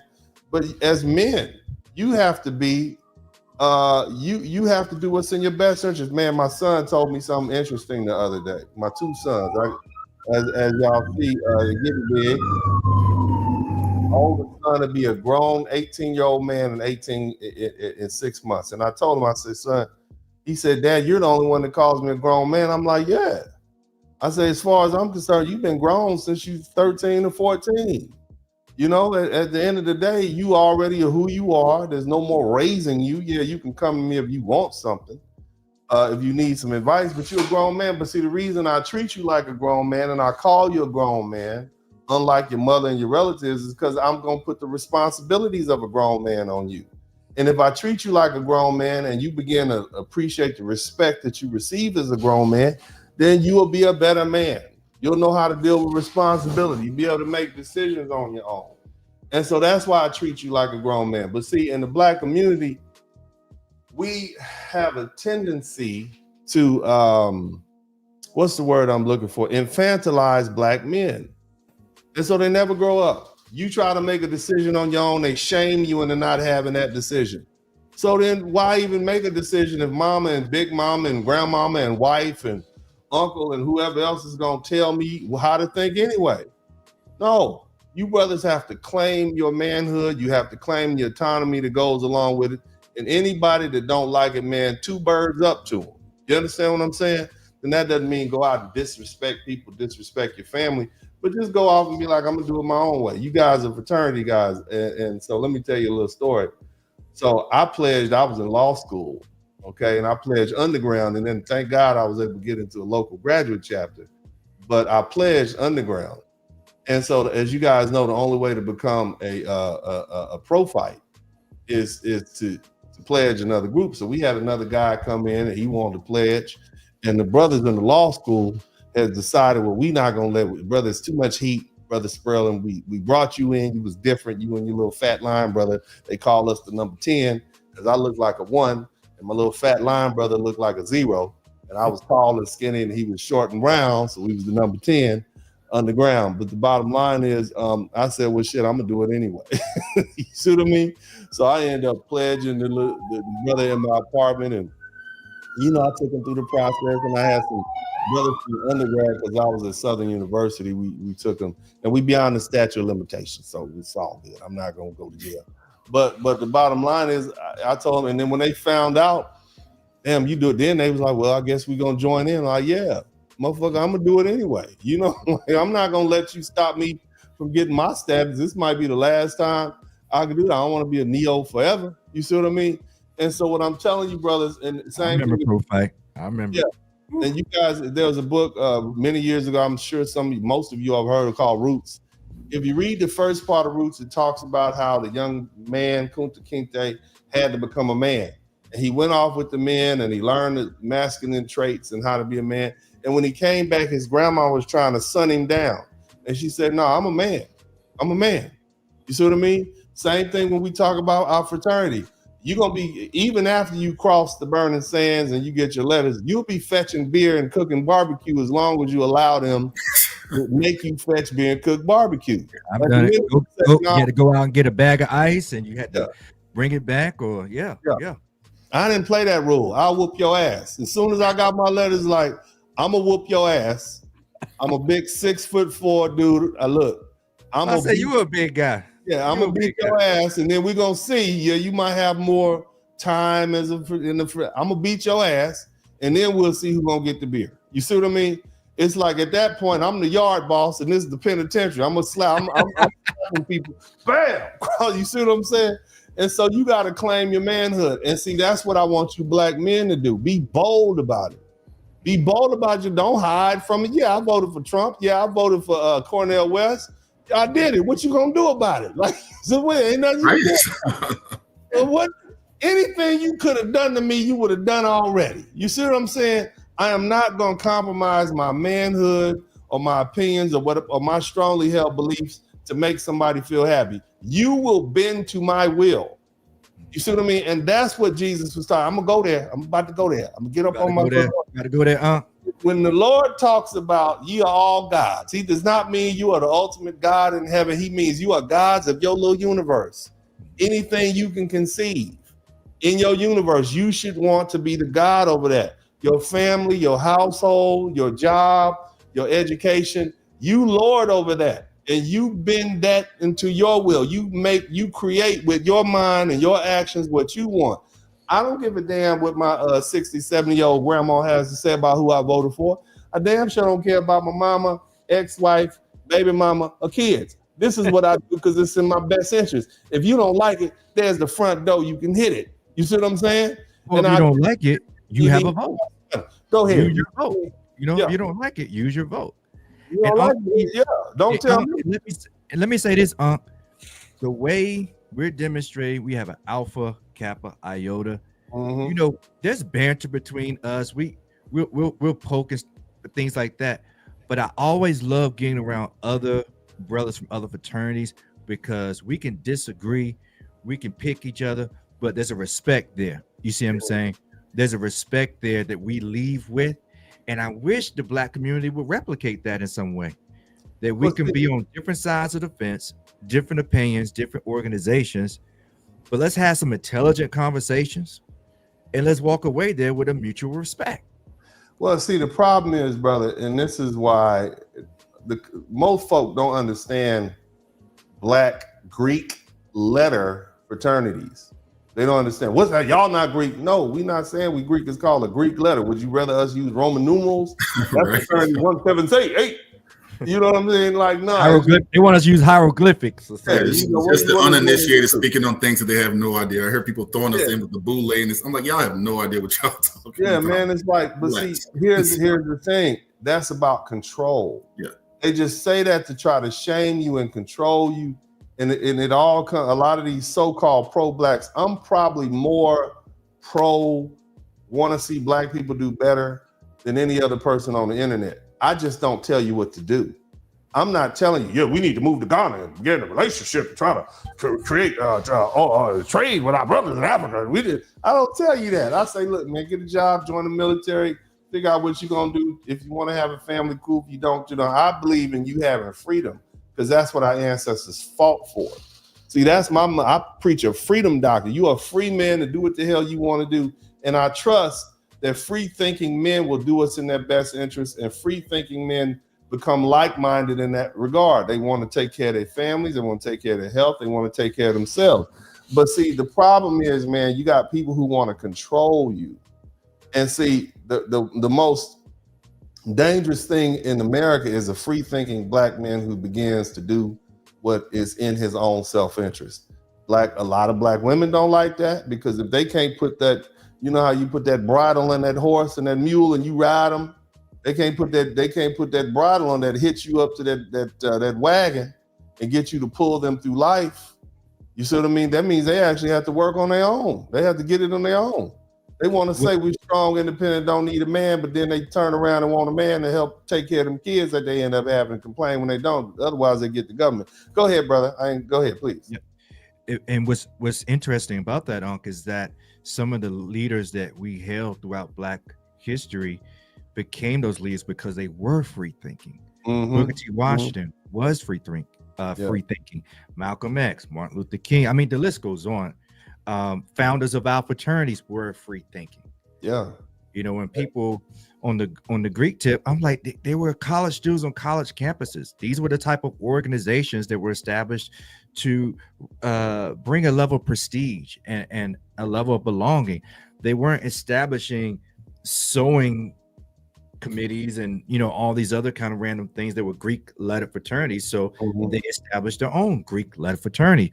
That's the campus culture, right? Yeah, I don't want to get off into too much of that, but the bottom line is for you all who don't know anything about Greek letter fraternities, Alpha Phi Alpha Fraternity Incorporated was formed on Cornell at Cornell University in upstate New York. There's a lot of racism going on at that time. I don't want to go too deep into it, but the bottom line is, the founders of my fraternities came together because they needed some sort of bond, more than just we Black. We came together, we like-minded, we weeded out the ones who weren't like-minded. We focused on being excellent at what we do, staying out of trouble, and community service. In other words, giving back, because giving back helps you deal with the issues that you have to deal with. When you begin to give and give and give, it makes the issues that you're dealing with in your personal life seem smaller.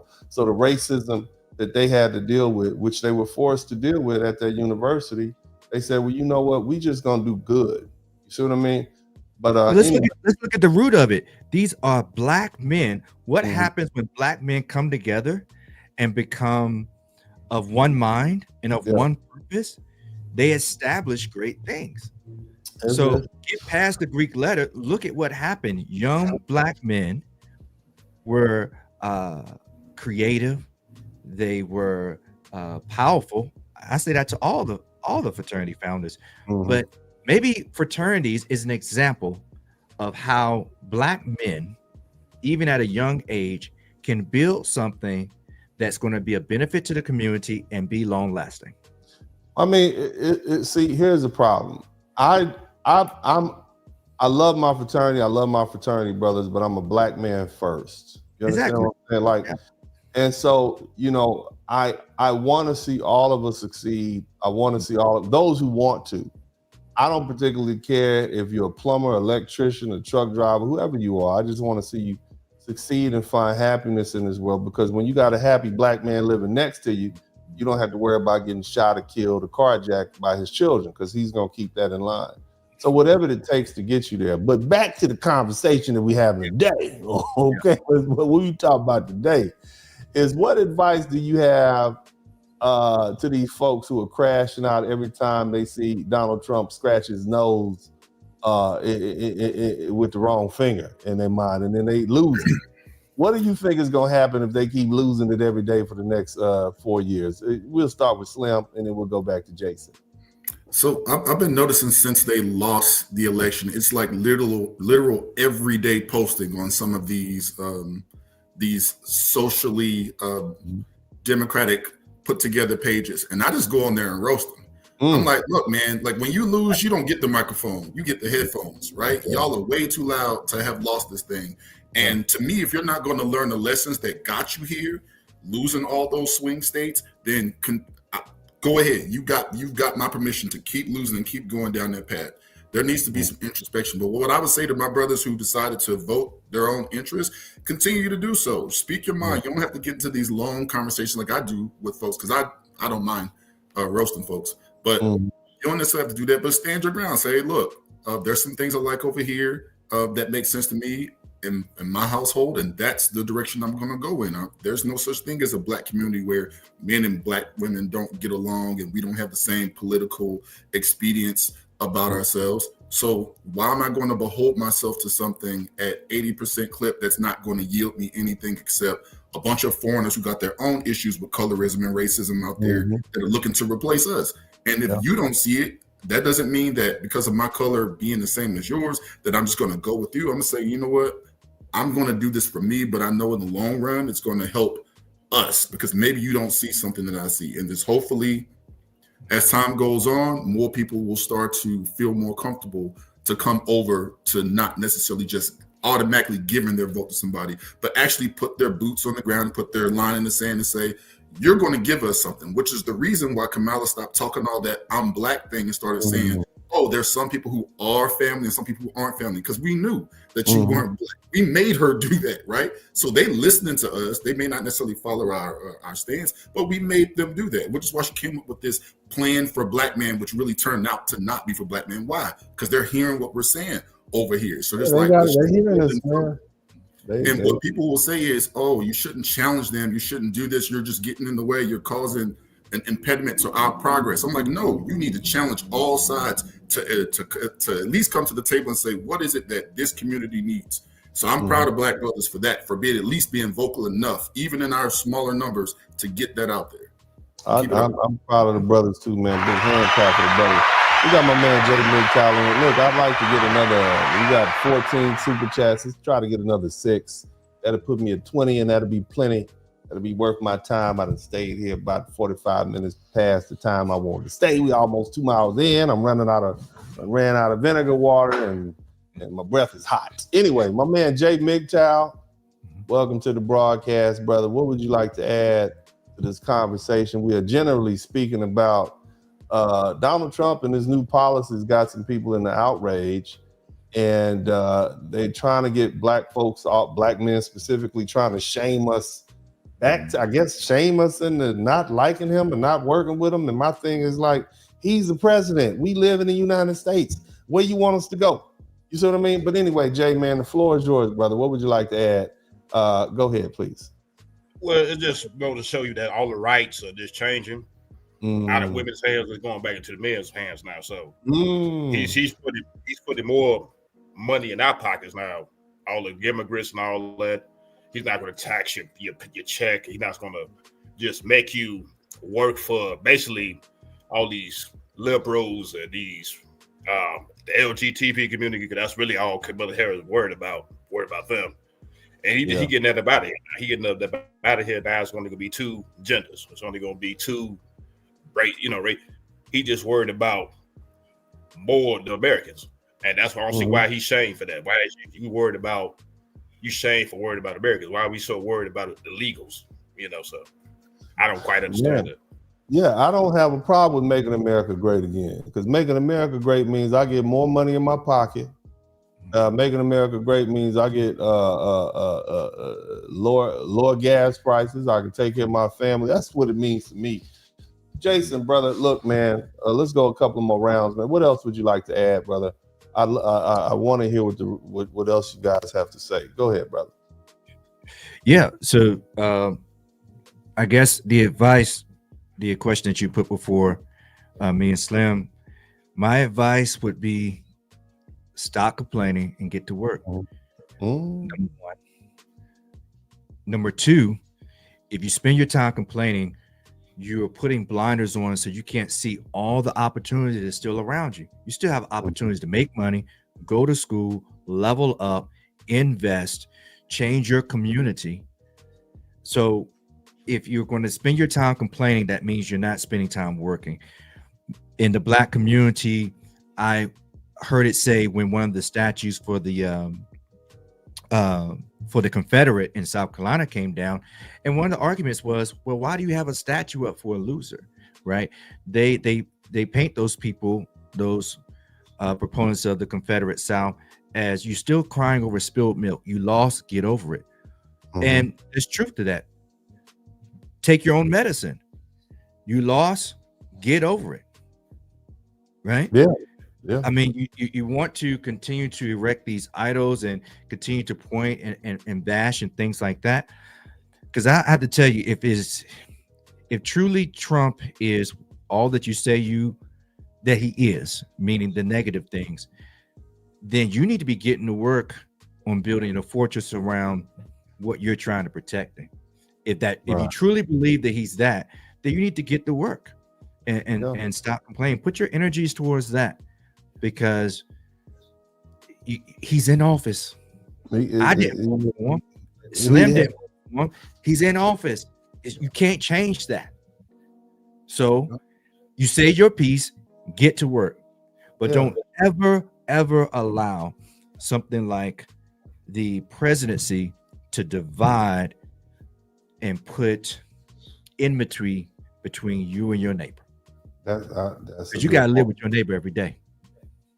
That's a good point. Yeah. Fellas, I appreciate you. I appreciate you too, man. We about to wrap this thing up, man.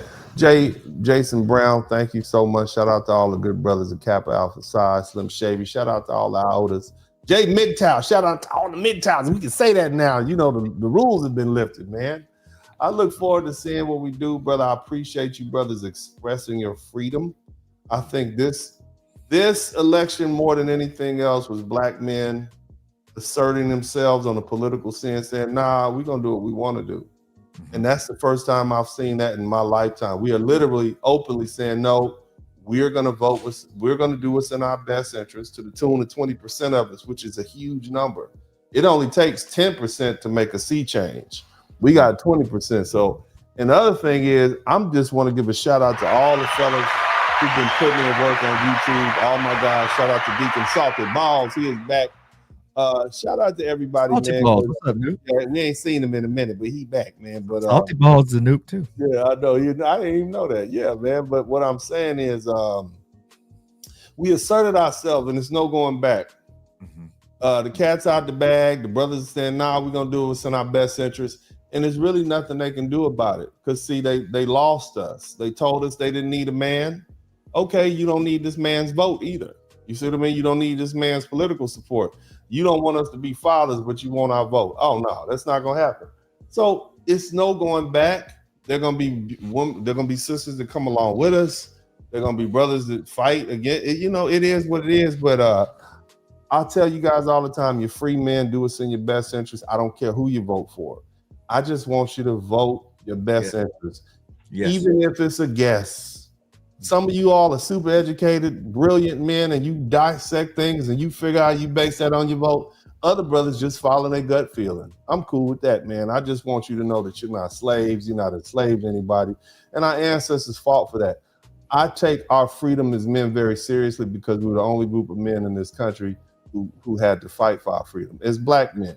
So y'all think about that. And I would never, ever, ever try to shame or guilt you or beat you or force you into doing something that's against your best interest, because then you're no longer free men.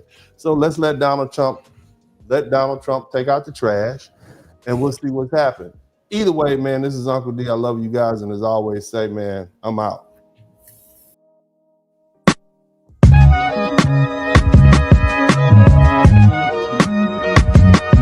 Dennis Berlin Podcast. Hit the like button, subscribe.